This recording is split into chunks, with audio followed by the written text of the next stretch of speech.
하나님의 은혜로 구원받은 우리는 구원받기 전의 삶과 제약된 삶과 전혀 다른 삶, 곧 복음에 합당한 삶을 살아야 합니다.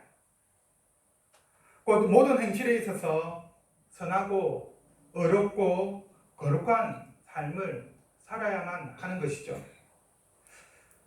우리가 그렇게 살아야 하는 이유는 무엇일까요? 베드로전서 1장 18절에서 19절의 말씀을 보면 그 이유를 다음과 같이 말합니다.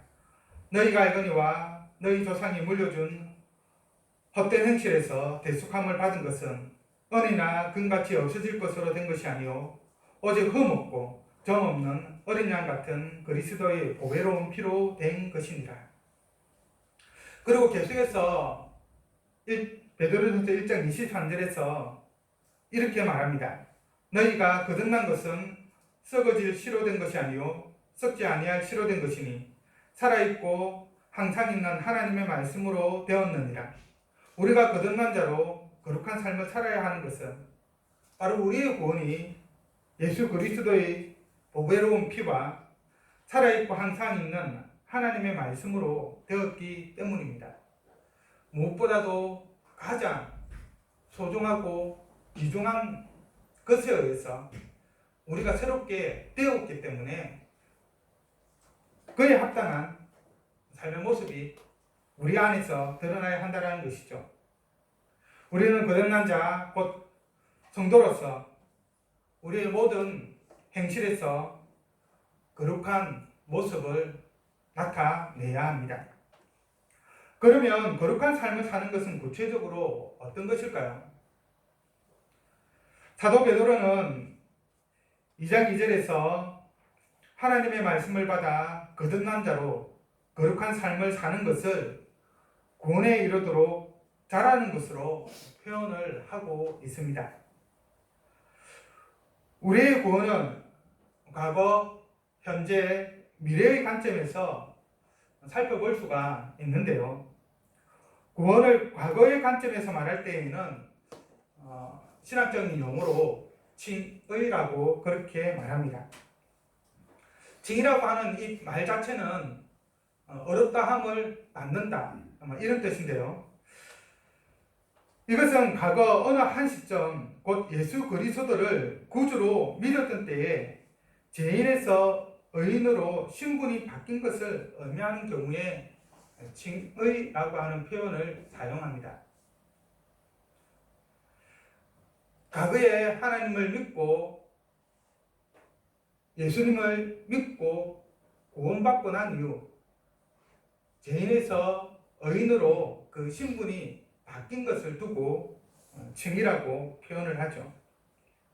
한편 구원을 현재의 관점에서 말할 때는 성화라고 하는 표현을 사용합니다.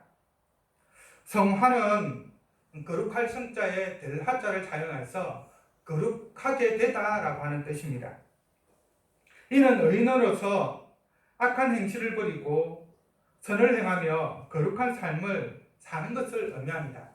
우리가 죄인에서 의인이 되었고 그렇기 때문에 이제 과거의 죄인의 삶이 아닌 의인의 삶을 살아나가야 되겠죠.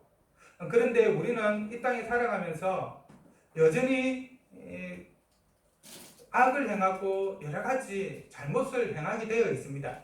근데 그것을 줄여나가는 것, 죄인이 아닌 의인으로서의 삶을 살아나가는 것, 과거의 악한 모습을 버리고 착하고 어렵고 거룩한 모습으로 살아가는 것, 그것을 성화라고 표현을 하는 것입니다. 그리고 마지막으로 미래의 관점에서 구원을 말할 때에는 영화라고 하는 표현을 사용합니다.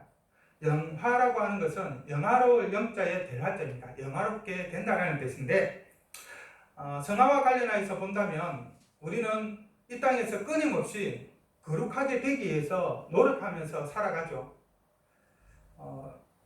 구원받기 전에는 9가지의 10가지 중에서 9가지 죄 또는 10가지 죄를 짓고 그렇게 살아갔다고 한다면 이제 성화의 삶을 살아가는 자는 그 9가지 10가지에서 4가지, 5가지로 줄어들고 더더욱 줄어들어서 1가지, 2가지 이렇게 줄어드는 죄를 벗어난 삶을 살아가기에 노력하는 것이라고 한다면 영화의 삶은 이제 더 이상 그런 노력이 필요 없는 상태, 완전하게 어렵게 되어 있기 때문에 더 이상 거룩하게 되기 위해서 노력할 필요가 없는 그러한 상태. 이러한 상태는 어떠한 상태가 됩니까?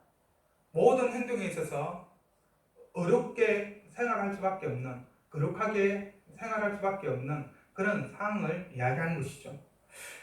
바로 이때에는 이 땅에서 삶에서는 이 영화는 불가능합니다.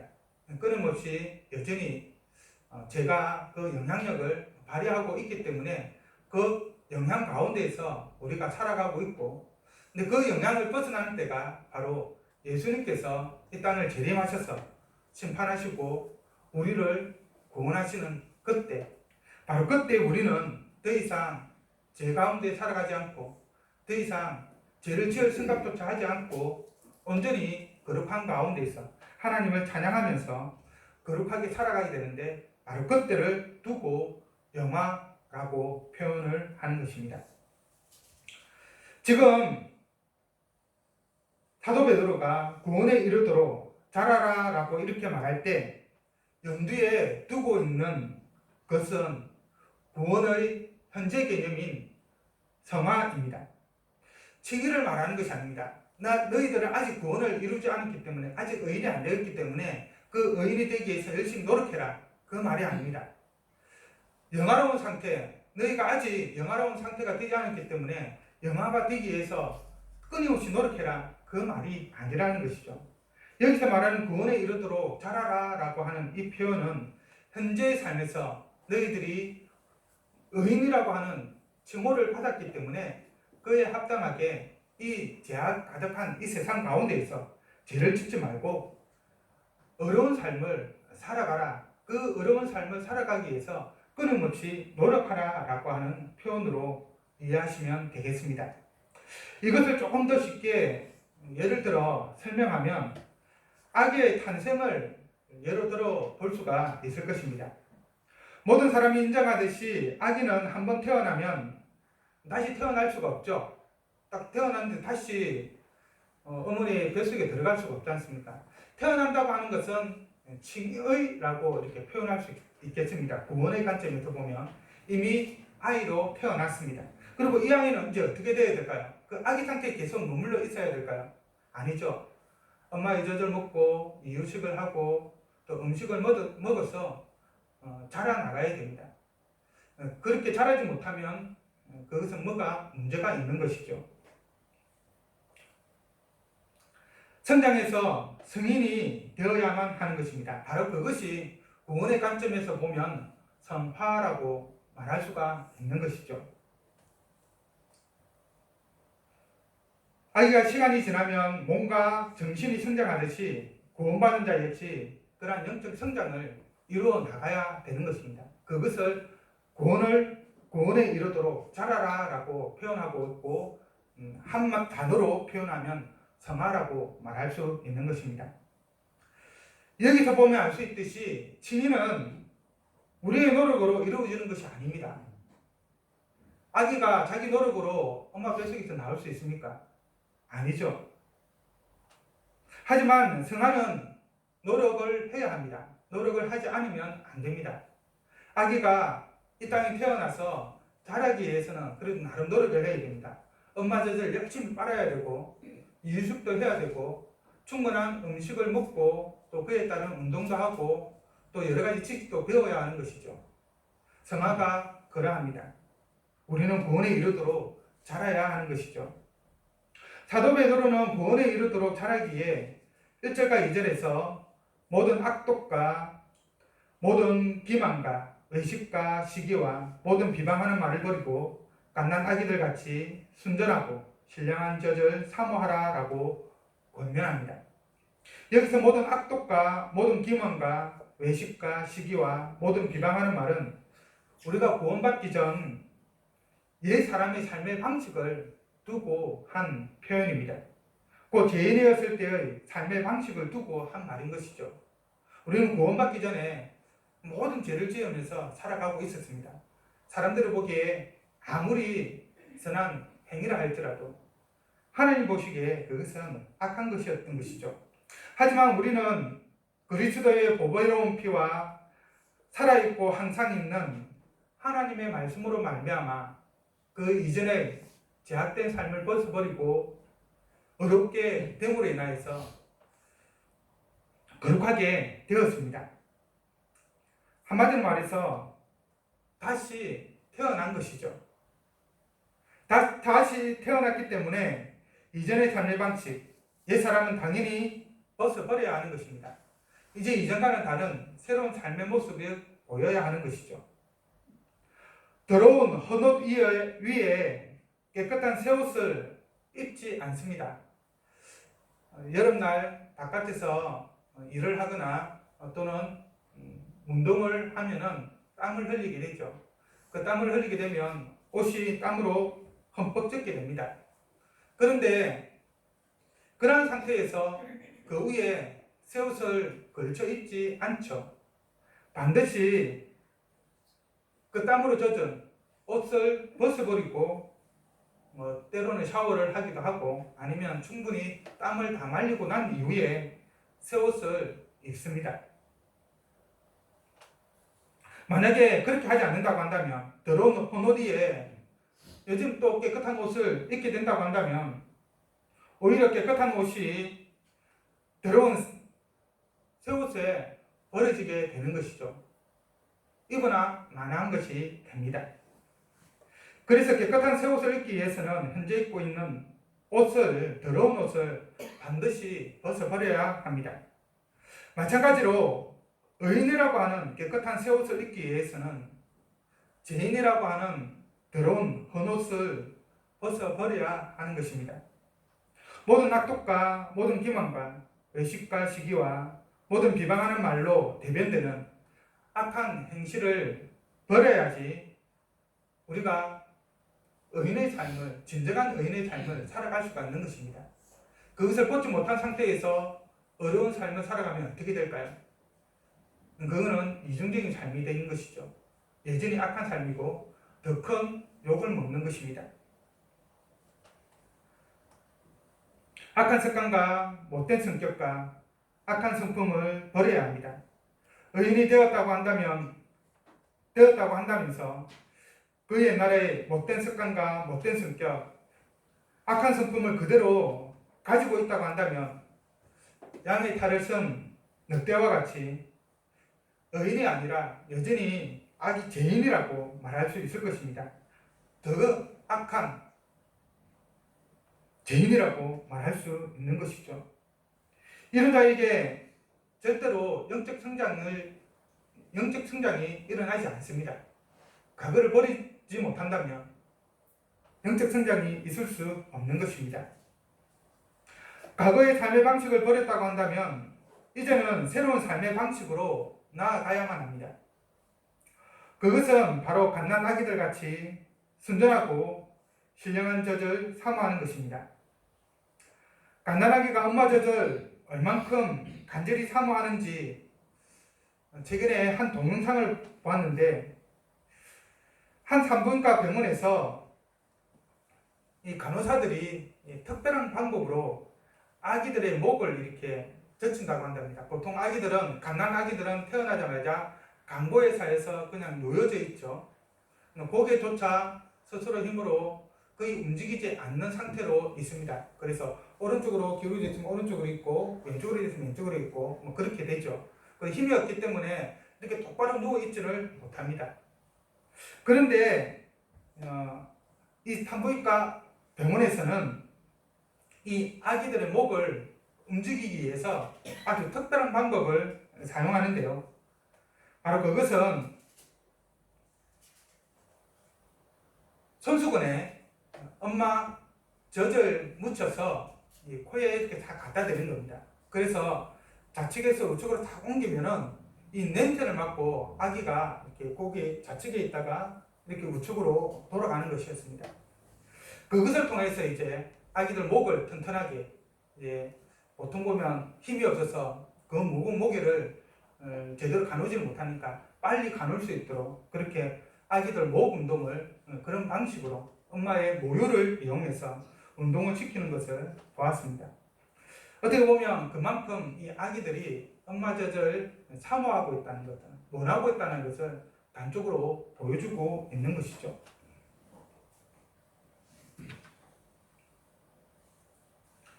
가난아기가 이렇게 엄마 젖을 간절히 원하는 것은 바로 그것이 생명을 주는 것임을 그 스스로 본능적으로 알고 있기 때문입니다.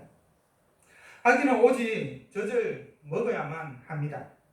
다른 것을 먹을 수도 없고, 혹 먹는다 하더라도 아기에게 생명을 주는 것이 아니라 오히려 생명의 위협을 가하게 되는 것이죠. 모유가 아니라 똑같은 물이라고 하더라도 주스를 먹이거나 이러면 큰일 나는 것입니다. 우리에게는 좋은 것이 있겠지만 아기에게는 치명적으로 작용하게 되는 것이죠. 마찬가지로 거듭난 자는 순전하고 신령한 젖을 사모해야 합니다. 순전하고 신령한 젖이 무엇인가에 대해 학자들마다는 조금씩 차이가 있습니다. 어떤 사람은 하나님의 말씀이다 라고 말하기도 하고, 또 어떤 사람은 하나님의 은혜다 라고 말하는 사람들도 있습니다. 순전하고 신령한 젖이 무엇을 의미하든, 그러나 그 핵심은 거듭난 자에게 생명을 준다는 데에 있는 것이죠. 그래서 우리가 순전하고 신령한 젖을 사모해야 하는 것은 바로 그것이 우리에게 생명을 주는 것이고, 그것이 없다고 한다면 죽을 수밖에 없기 때문입니다. 그래서 사도 베드로는 3절에서 주의 인자하심을 맛보았다면 악한 행실을 버리고 순전하고 신령한 젖을 사모해야 한다라고 말하고 있는 것이죠. 신령한 인자하심을 맛보았다는 말은 무엇입니까? 바로 우리가 하나님의 구원을 받았다라는 것이죠. 죄인으로 죽을 수밖에 없었던 우리들을 하나님께서 사랑하셔서 구원해 주신 것, 바로 그것을 주의 인자하심을 맛보았다라고 표현하고 있는 것입니다. 죄인된 우리를 위해 아들을 보내주신 하나님의 사랑과 기꺼이 하나님 아버지의 뜻에 따라 우리의 죄를 위해 자신의 생명을 내어주신 예수 그리스도의 그 사랑을 안다고 한다면, 구원을 이루는 거룩한 삶을 위해서 과거의 악한 행실을 벗고 생명을 주는 순전하고 신령한 젖을 우리는 계속해서 이 땅에 있는 동안에 사모하면서 살아가야만 할 것입니다. 우리는 과거 일제에 의해서 36년간 지배를 받았죠. 그 기간 동안 우리나라는 일제에 의해서 우리의 문화가 말살당하고 창시 개명을 하였고 위안부로 끌려가게 됐고 강제징용에 끌려갔기도 했으며 문화재 및 곡식이 이루 말할 수 없을 정도로 수탈당하였습니다. 하지만 1945년 8월 15일 강복이 된 이후 자유민주주의 국가로서 일제강점기 때와는 전혀 다른 그러한 평화로운 삶을 살아가고 있습니다. 일제강점기 때 일제로부터 더 이상 고통을 당하지 않고 살게 된 것입니다. 그런데 현재 누리고 있는 자유민주주의 국가에서 누리고 있는 이 행복을 벗어버리고 다시 일제가 지배하던 시대로 돌아가기를 원하는 사람들이 과연 있을까요? 가끔 뉴스에 보면 일제시대에 있었던 그런 일들을 부정하는 사람들은 있습니다. 위안부는 없었다. 또는 강제징용은 없었다. 일본 때문에 우리나라가 이렇게 발전할 수 있었다. 그렇게 말하는 사람들이 혹 있습니다. 그러면 그 사람들 하는 이야기가 그럼 다시 일제시대로 돌아가자는 말일까요? 그 뜻은 결코 아닐 것입니다. 비록 그렇게 말한다 하더라도 우리는 자유민주주의를 사모하며 그 가운데 살아가고 있습니다. 그런 점에서 우리의 구원도 마찬가지인 것이죠. 우리가 지금 이 구원받은 이 상태에서 다시 구원받지 않은 그 과거의 상태로 돌아간다는 것은 있을 수가 없는 것입니다.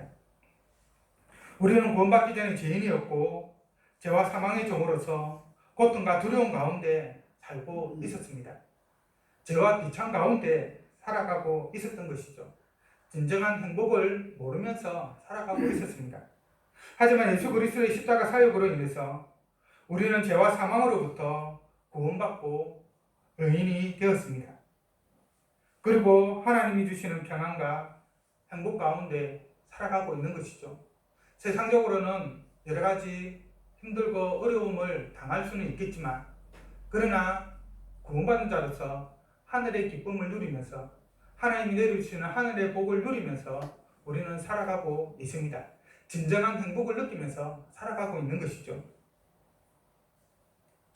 우리는 현재 의인의 삶, 평안과 행복의 삶을 사모하며 살아가야 되지, 과거의 죄인된 삶, 고통과 두려움의 삶으로 다시 돌아가서는 안 되는 것입니다. 그것만큼 어리석은 것이 어디 있겠습니까? 지금의 좋은 것을 버려두고 과거에 그렇게 안 좋은 시대로 돌아가는 것은 있을 수가 없는 것이죠. 성령으로 거룩하게 된 성도 여러분, 믿은 지 수십 년이 되었지만 아직도 예전의 모든 악독과 모든 기만과 배신과 시기와 모든 비방하는 말을 버리지 못하고 악한 습관과 악한 성격과 악한 성품을 유지한 채 살고 있지는 않습니까? 또 최근에 예수님을 믿었지만은 여전히 과거의 그러한 모습들을 버리지 못하고 의인의 삶을 살고 있지 못한 분들이 없습니까? 생명을 주는 순전하고 신령한 젖을 사모해야 하는데 우리를 사망으로 이끄는 것에 더 많은 애정을 쏟고 있지는 않은지 우리 자신을 한번 돌이켜보기를 바랍니다. 원하건대 참으로 구원을 받아 의인이 되었다라고 한다면 예수 그리스도를 하나님의 아들로 구원자로 믿고 고백하고 있다면 하나님 나라를 소유한 자로서 상속받은 자로서 그렇게 지금 하나님의 자녀로 하나님의 백성으로 살아가고 있다면 그 신분 그 자체에 만족하지 말고 그에 합당한 삶의 모습을 드러내기를 바랍니다. 우리의 구원을 이루어가기 위해서 거룩한 삶을 위해서 옛사람과 옛성품의 더러운 옷을 벗어버리고 우리 주님께서 주신 거룩한 새 옷을 입고 살아가기를 바랍니다. 그리스도께서 우리에게 주신 깨끗한 새 옷, 우리에게 생명을 주는 하나님의 말씀과 하나님의 은혜의 새 옷을 입고 이 땅에서 구원에 이르도록 자라가기를 주 안에서 간절히 원합니다. 기도하겠습니다. 사랑과 은혜가 풍성하신 여호와 하나님 아버지, 하나님께서